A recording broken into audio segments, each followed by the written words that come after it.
think everybody's writing process and editing process is so different, which is why people are like, yeah, what is your self-editing process? I don't even know if I would consider it a process per se, as the flow. Here's the workflow that I use that isn't always 100% consistent, but this is the gist of what I do.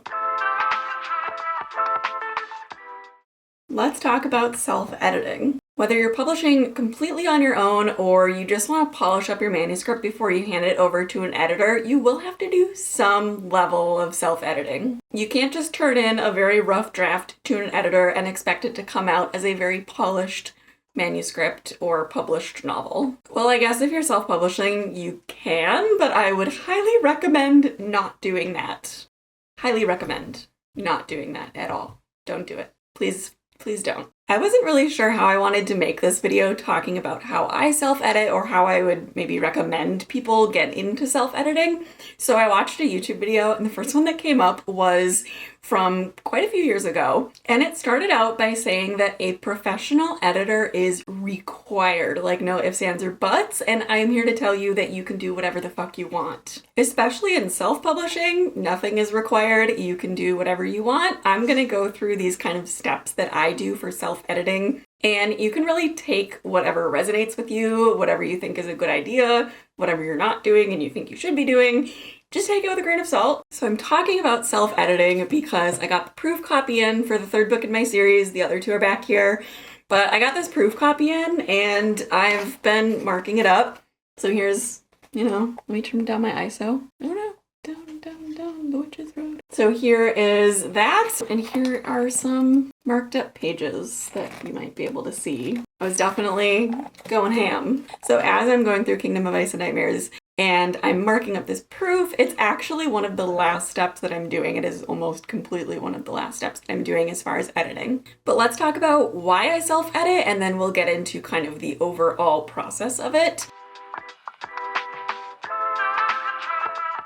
One of the main reasons that I self-edit is because I know my goals as an author, and I think that's really important if you're getting into writing, because writing in and of itself is a passion. It's a hobby. It's something maybe you feel like you need to do in order to get your thoughts out or feel understood or do, it's a very soulful project. And then publishing takes writing and it turns it into a business.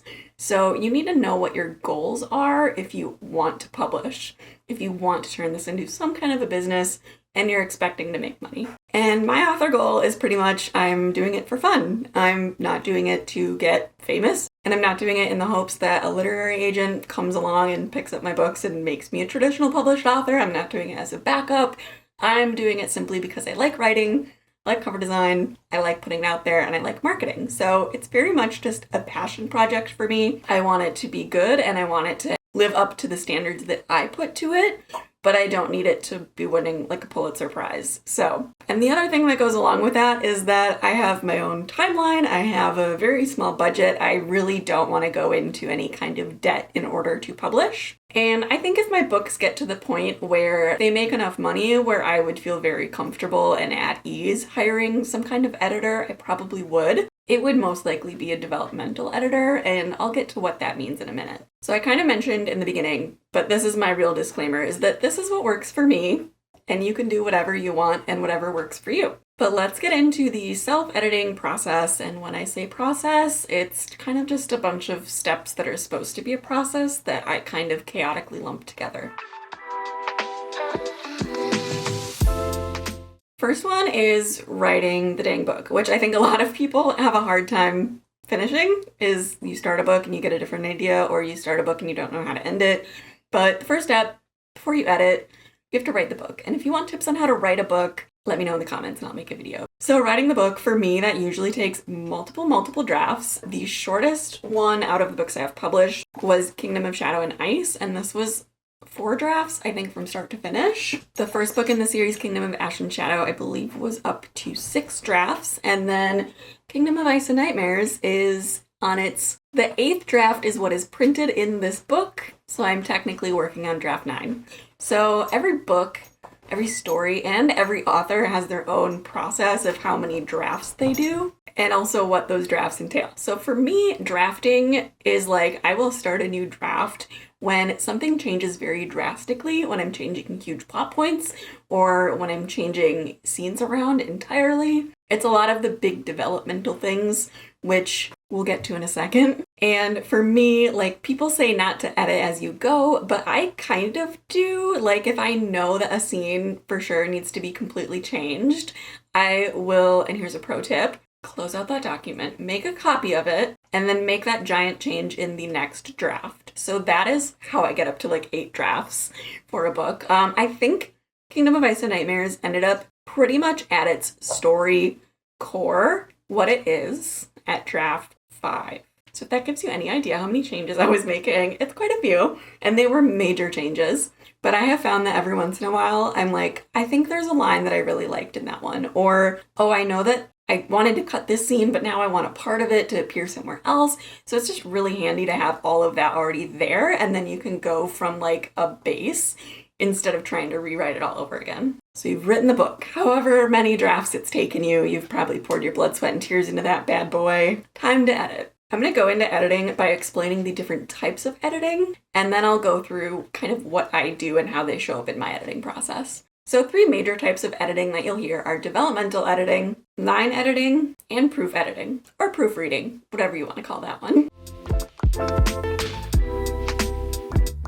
Developmental edits is the big picture. It's the thing that you would want to do first. It's the thing that changes all of those aspects of your story. Like I said, if I'm doing developmental edits and something really needs to change, I make a new draft. But this is looking at things like the story as a whole. It's looking at the character arcs, the plot. Are there plot holes? Are there things that don't get resolved that need to be resolved? Are there things that need to be removed, changed, added? It's all of those big picture story ideas. For this kind of step in the process, I like to ask myself as many critical questions as I can, and for lack of a better word, as many stupid questions as I can. Okay, so essentially because Silver is incompetent is the reason that Anik would be needed for this. Like, she's smarter than a god, and then he could just be like, well, I'm not a god anymore, so, or not a god. I feel like that has to change in book 3. Like, he's not a god, it's just like his power is drained so much, like Hecate. Like, I think I just need to make that clearer.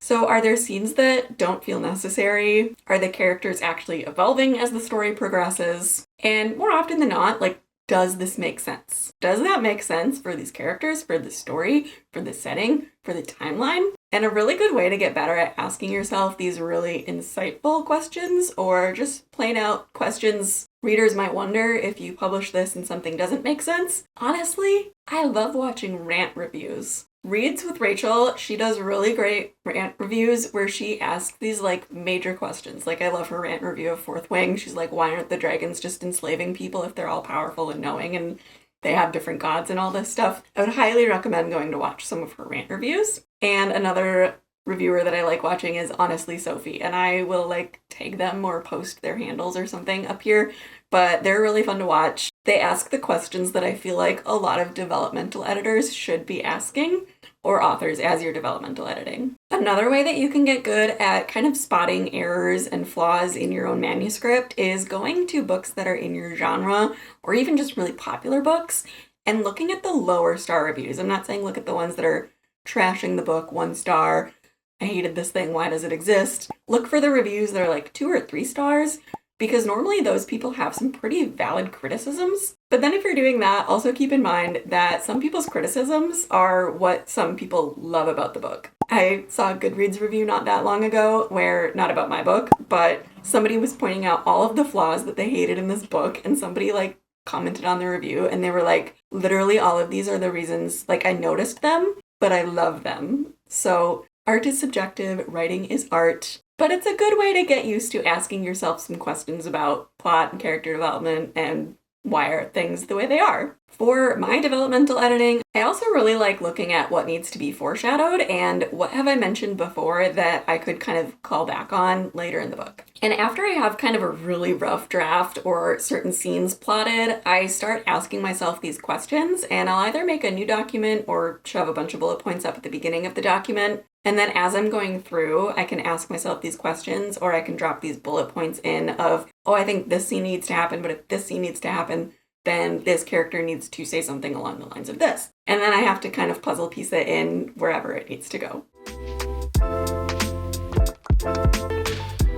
The next level of editing is the line editing, and kind of sounds self-explanatory, but it's basically the lines of your story. The sentence structure, the paragraph structure, the dialogue. It's not so much looking at the big picture anymore, it's looking at kind of beat for beat, paragraph for paragraph. Does it flow well? Does it make sense? Are you repeating things? And usually when I'm doing this kind of editing, I kind of do a lot of editing at once. I'm looking at the line editing, the developmental editing. I'm looking for echoes, which are words that are the same or very similar that are near each other. Sentence structure. I'm looking at so many different things at once. And I know, you're like, you're not supposed to edit as you write. The rules, anarchy, okay, I just made that relevant. So I'm also trying to parse down on words. Do you think you're saying things that aren't actually showing up for the reader? So usually for me, these types of things involve continuity. Am I saying things that are clear to the reader, but not outright telling versus showing? Another big thing I ask myself is, are things continuitous? Are people in the same room that I thought that they were in?